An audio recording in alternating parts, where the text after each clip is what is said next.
So I just want to acknowledge that I live on ancient land on Dajarurrung country in central Victoria. And I acknowledge and deeply respect the song lines and the law, knowledge and land ownership of the First Nations people here and across Australia and the Torres Strait, their ancient and continuing cultures, their connection to and ongoing care of the land, waterways, sea and sky, and the animals, fish and birds that live in these environments. I offer my respects to all elders past, present and future, and thank them for sharing their knowledge, culture and their deep connection to country. A quick overview of what we're going to do today is we're going to have a look at support letters and how they can be used. We know that sometimes they can cause a bit of confusion and they can be a long time to get organised because it's almost like you're trying to herd cats. But they are critical to a strong application. So we hope that we can help you today in working out when they should be used and what should be included in these letters to best support your applications.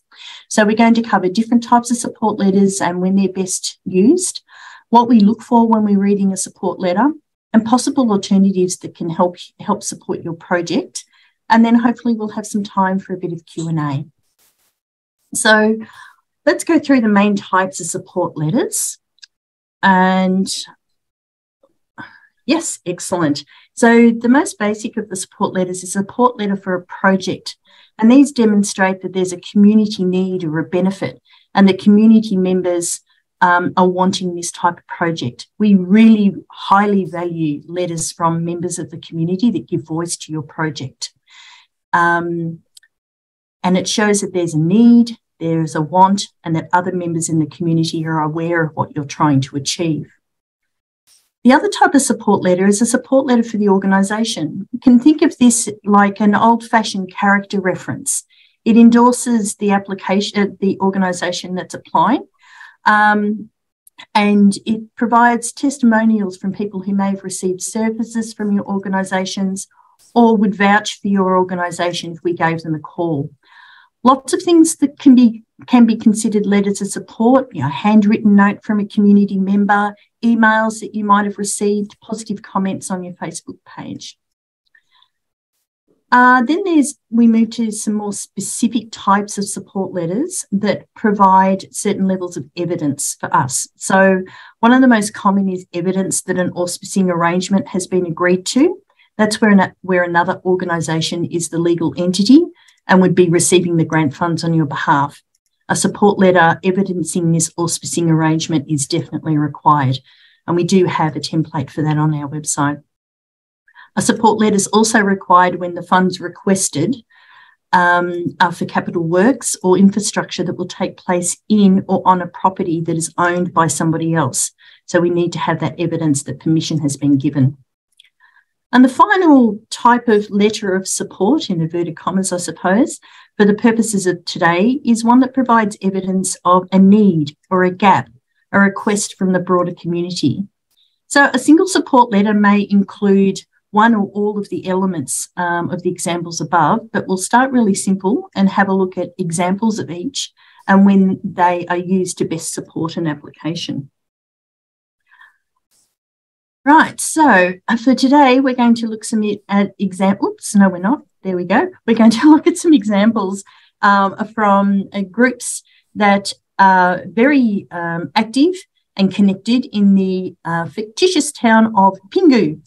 So I've invented the township of Pingu just for today, and just so that we can illustrate what we're looking for. We generally would not receive so many applications from the one town in one round. So perhaps consider these examples that have come in from the town over a number of years. So let's consider the first project idea. So we have the Pingu Hall Committee and they want to do a kitchen upgrade project. And that's because they want to have kitchen facilities that enable greater use of the hall, including weekly meals for socially isolated community members and a weekly play group. That sounds like a fairly typical sort of a project that FRRR may receive. So here's some examples of potential letters of support that could be added to the application. So one is from the Pingu Senior Citizens Club, stating that they don't have any kitchen facilities where they meet, and that a number of their members are isolated and would benefit from having an opportunity to have a meal once a week that's quite nutritious for them. So they fully support the project. That makes sense.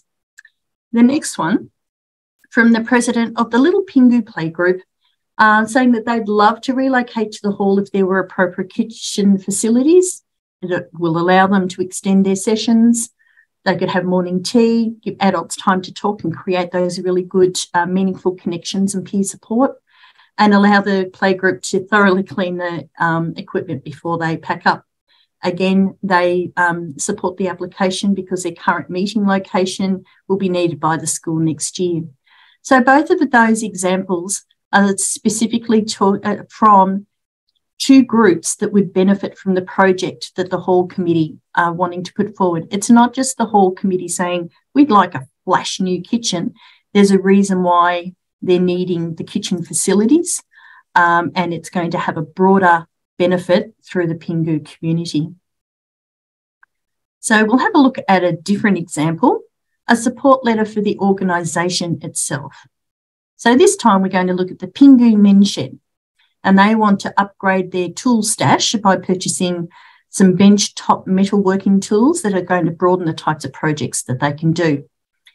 So for this group, again, the Little Pingu Playgroup can send a letter or provide a letter detailing how the Pingu Men's Shed has supported their group by providing different toys at times and how they've helped repair some broken toys, and that the children love it when members of the Men's Shed attend. So this is showing us that the Men's Shed is giving back to that particular group and actually interacts with that group over time. Also from, say, the men's health support worker at the local health service, outlining the value of the Men's Shed and how it's valuable for members to have that working side-by-side element, the mental health, social and emotional well-beings of being part of an active and creative group. So you can see that these letters don't actually have a direct bearing on the purchase of the metalworking items that they want, but it's more about the value that the organisation has for the broader Pingu community. And it is a bit like a character reference for them. Evidence of permission for auspicing. Now, let's think perhaps that the wonderful Pingu Men's Shed is a relatively new organisation and they're not incorporated, and they operate from a large shed at the rear of the Pingu neighbourhood house. The neighbourhood house is incorporated and is offered to be the auspicing body for the application. This means that the Pingu neighbourhood house is going to be the legal organisation and the Pingu Men's Shed is going to be the delivery organisation. So even though the delivery organisation may complete the application and will be doing the work, it's overarching legal organisations, legal and financial information that needs to be provided. They also need to provide a letter of support confirming that they are willing to play this role. So here's an example. The Pingu Neighbourhood Shed would provide this letter as part of the application. And in it, they're saying that they understand that the Pingu Men's Shed want to do their upgrade the tool stash project. They know that they're not a legal entity, and they're confirming in this letter that they will assume responsibility and management for the funds and acquit the grant if successful. So that is a really key element that we would be looking for in an auspicing type arrangement. The letter would need to be on the Pingu Neighbourhood House letterhead and signed. And as I said before, there is a template for this type of letter on our support. Note that even though the Men's Shed is using the shed at the back of the neighbourhood house, because the project's not an infrastructure type project and doesn't involve any changes to the property, we don't need evidence of permission for the works to be carried out, just permission around the auspicing arrangement. So let's have a look now around permission of works. So let's imagine that we have another really active group in town called the Pingu Historical Society. They have a long-term lease on a double shop front in the main street. And the front part of the building is great. It's got air conditioning and heating. But the back area where they have their family research area and some of their larger elements of the collection, there's no heating or cooling, and it gets super hot or super cold there. So they would like to put in a reverse cycle air conditioner that covers this back area, both for the comfort of volunteers and visitors, but also to make sure that the collection has a fairly stable temperature environment.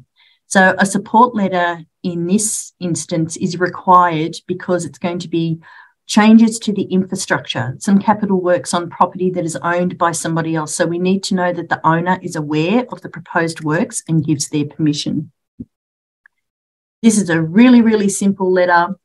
The owner being Joe Bloggs shows that he's the owner, says that he's the owner of the property, is aware that the Historical Society is applying what they're applying for, and it's been discussed with him, and he's happy to give his permission. So a nice simple one. So anything that's going to be done on property that is not owned by the organisation that's applying, we would be looking for a letter like that. And while this one is pretty straightforward, if it could be more complex. So say if the whole committee was wanting to replace the guttering, erect a small storage shed for surplus tables and chairs, install a walkway that's covered between the hall and the storage area so that they don't get wet, and some associated drainage works, that would need a letter provided by council, because they're the owners of the land and the hall, that show that the council are aware of the proposed works, they're happy for them to go ahead, make reference to any permits that may be required, and what council may or may not be contributing to the project. It could be cash or in kind. Some councils can waive building fees or permit fees. Others might actually provide the backhoe to dig the trench for the drainage. So it's really good for us to see that they've given permission and what they might be putting to the project, if anything. There's other ways of showing evidence of need, other things that show us, not just tell us the story. So if we go back to the Pingu Hall Committee and their kitchen upgrade, remembering that they want to upgrade their kitchen facilities for local meals for socially isolated community members, and also hoping that the local playgroup will come over. This is a sort of project that I have in mind when I'm giving these examples. Photos. We love photos. They really do help tell the need. One tip is that when you put an application in, I think you have the ability to upload 6 different things. Don't upload a single photo to each of those. Put all your photos together into one document, and then you can upload the one document, and that gives you space for other things as well. But photos are a really good way of telling us what the need is. Given that the kitchen's in the hall and it's a public space and they want to be producing meals for the public, the council may have done a condition report that says, that the kitchen's not up to health and safety standards or something like that. So condition reports are a really good way of for the hall to show what they needed, that they need the funds to upgrade the kitchen to be able to do what they want to do. Community plans and social profiles. Our staff get out and about on the ground very regularly, but there's no way that we can understand every community and every community's needs. And somebody somewhere said one day, if you've been to one community, you've been to one community. Everyone's a little bit different. Every council, or most councils, have a community plan or a community profile on their website. And sometimes they contain supports for the needs that you're trying to achieve. And you can always reference those in your application, insert a quote, insert a link to the document and the page number, so we can go and look them up while we're doing our assessment. For example, the hall application may say that in the 2022 council plan, it was identified that a lack of multi-use public meeting spaces, there was a lack of multi-use public meeting spaces with sufficient facilities to support safe food preparation. And then you would pop in the link and the page number. Sometimes this sort of work's been done by another local organisation, maybe a health service or a primary health network, a PHN. Maybe. For example, the Hall application may say the 2022 local health report prepared by the Pingu and District Health Service states that one of the biggest issues for people as they get older is the lack of opportunities to socialise, and that many do not have meals that meet their nutritional requirements. And then you could insert a page reference. The report also states that it's vital for early childhood development for children to have opportunities to socialise outside of the family circle, and for parents of young children to have social and peer support in their local area. So you can see how those reports are helping to build argument for your project, or for the Halls project, I should say. If relevant, local statistics really support the argument for need. And while it's easy to include broad brush statistics at a national or state level, we're really interested in your community and what the situation is on the ground. For example, the Pingu community profile shows that the population of Pingu is heavily weighted to an ageing population with long-term residents and retirees who have relocated to the area. And at the other end of the spectrum, young families who have also relocated to the area because of cheaper housing. The Pingu PHN annual report states that the number of families and children under the age of 5 in the Pingu area is 45%, so that's the local stat, which is much higher than the state average of 23. So that statistic there is showing how there's a little hotspot in the Pingu community of such a large number of young children in that area. Sometimes hearing directly from the community is the best way to show want or demand or need. For example, the Pingu Community Hall surveyed older members of the local bowls club, senior citizens and community garden members to see if they would come to the hall for a social meal once a week at a small cost. So that's showing that it wasn't just somebody's bright idea, they've actually gone out and tested it in the community. They could then put in their application. Of the 30 people we asked, 24 said they would be interested in attending.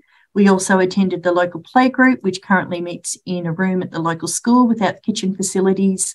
They indicated that they would be very happy to locate if the kitchen facilities were upgraded. So if you put that sort of information in your application, the next thing you do is make sure that you have support letters from those two groups that you've surveyed that have actually got the information there. If you do a broader survey, please just collate the information and give us the highlights rather than the whole document. We probably don't need all 24 of the responses. We just need the highlights for that. And again, local media articles and Facebook posts can really help tell the story. So you can see that there's a whole heap of different ways that you can use different things to help support your particular idea that you want to receive funding for. So with a very cheeky and passing reference to the 1960s spaghetti western, here's some examples of support letters that contain different things and how they do or don't really support your application. So good practice is a letter that is for the current project and for the project, for the organisation that's applying. It endorses the organisation. It provides evidence of need or the anticipated outcomes. It confirms their project involvement, whether it's cash or in kind, that they might be providing. It can be a formal letter or it can be an email that has the email address of the writer and some contact details and the date that they've provided it. Sometimes it takes time for somebody to sit down and do a letter for you. If they can shoot you a quick email that covers those different elements, and best of luck with the application and the person's name and contact details, that's okay too. We're happy with that. Not so great are letters from local MPs or local councillors. They're not as highly regarded as letters from the community because they usually lack a genuine connection with the project or the organisation, and they often take a lot of hassle to try and get. The exception would be a letter from a local councillor who may be genuinely connected to the project, that can relate it back to a current local plan and can show what the council might be bringing to the project. Or if it's nothing, why the council is not contributing to the project. Sometimes that's just as important. When I see letters from MPs and councillors that are not pledging funds but are telling me how great the project is, I do think to myself, well, if it's so great, why aren't you putting money towards it? Or why aren't you supporting this group? And what's not really useful to you at all are form letters. Again, they lack that genuine connection to the project or the organisation that's supposedly writing it. They're usually prepared by someone who's putting the application together, and other organisations are just putting their name to them, so they can look rushed and last minute and can imply poor planning. And lastly, receiving support letters that are clearly not for the project that's being put forward are several years out of date. Yes, we have received those. And, does the person who signed the letter even work for the organisation anymore, or are addressed to a different organisation? It can imply a lack of attention or care to detail. Sometimes somebody has provided a letter to a different organisation, but for the same project. And if that's the case and you add it in, make a note of it in the application that this is for the same project. If we got them to write it for another application that was only 3 weeks ago and we didn't want to put them to the hassle of rewriting another one, or, it can be explained, but generally they do need to be current and for the project that you're requiring funds for. Right. So we're at a bit of a summary. Wow, that went quicker than I thought after mucking around. So, we do appreciate that support letters take time to arrange, but honestly, they do make a difference. They can separate a good application and a great application, and we are always oversubscribed, and we do have a lot of good applications that we simply don't have enough money to support. So give yourself the best bet and provide that extra oomph behind your idea. If you say you're working with other groups on a project or that other groups will benefit, get support letters that demonstrate that. Get them to back you up by providing a support letter for you. That evidence of need can be done in other ways as well. So leverage things that have already been done, things that where they've had a consultant come in and do work, or there's been some community workshop planning around it. Leverage that stuff as well to help add into your application. We really do read the letters of support. It's one of the first things we go looking for, and we follow links when they're provided too. It's all part of our assessment where we have to do our research to see whether the organisation is the right fit, the project is actually needed, and will it do what people hope it will do. Keep it simple. So you could see that permission of works for the air conditioner for the Historic Society that Joe Bloggs provided, that was a pretty simple letter. It didn't have to be too big. But don't leave them to the last minute either. When you're starting to plan out your project and your application, that's when you start looking for your support letters. Finally, not every project is going to need a direct support letter, but every project will need to demonstrate why that project's worthy of support and what difference it's going to make. And your letters of support are a really valuable way of doing it. It's a great idea they validate your idea and they add the community voice. They show that good planning's been done and they show ways that you connect in your community. And if you're not sure what's needed, we're always just a phone call away, just on that number there. See 1-800-170-020 gets you into the office, and the people who answer the phones have answered many, many, many grant seeker inquiries. And if they can't help you, then they escalate it to the next level of people who can help you. Often you're talking to someone who will be reading your application. So, it's always good to run an idea past them and say, I'm not sure what you need here. They will help you through all of those things. We've also got lots on our website. I've just done a couple of dumps there from our website. If you have a look under the funding banner, which is just to the right of our logo there, you can go to Grant Seeker Resources, and there's all sorts of things in there that will help you. There's also some recordings on our YouTube channel. And if you can't find what you need there, then, as I said, you can give us a call. Now, Miles, have I forgotten anything? I'm sure I have. Or anything else you would like to add? Thanks, Janice. You've been very comprehensive. I guess the one thing I would say is that with our resources, we're always striving to provide things that are actually useful for you guys. And so, for example, with these webinars, we do have a survey out at the moment that we've sent to everyone who has registered up until about a week or two ago. So if you recently registered for this specific webinar, you may not have received the survey link. So I'm going to pop it in the chat, and if there is anyone that's interested in just giving us some feedback on the types of topics that you would like to hear about, for example, then please feel free to complete the survey.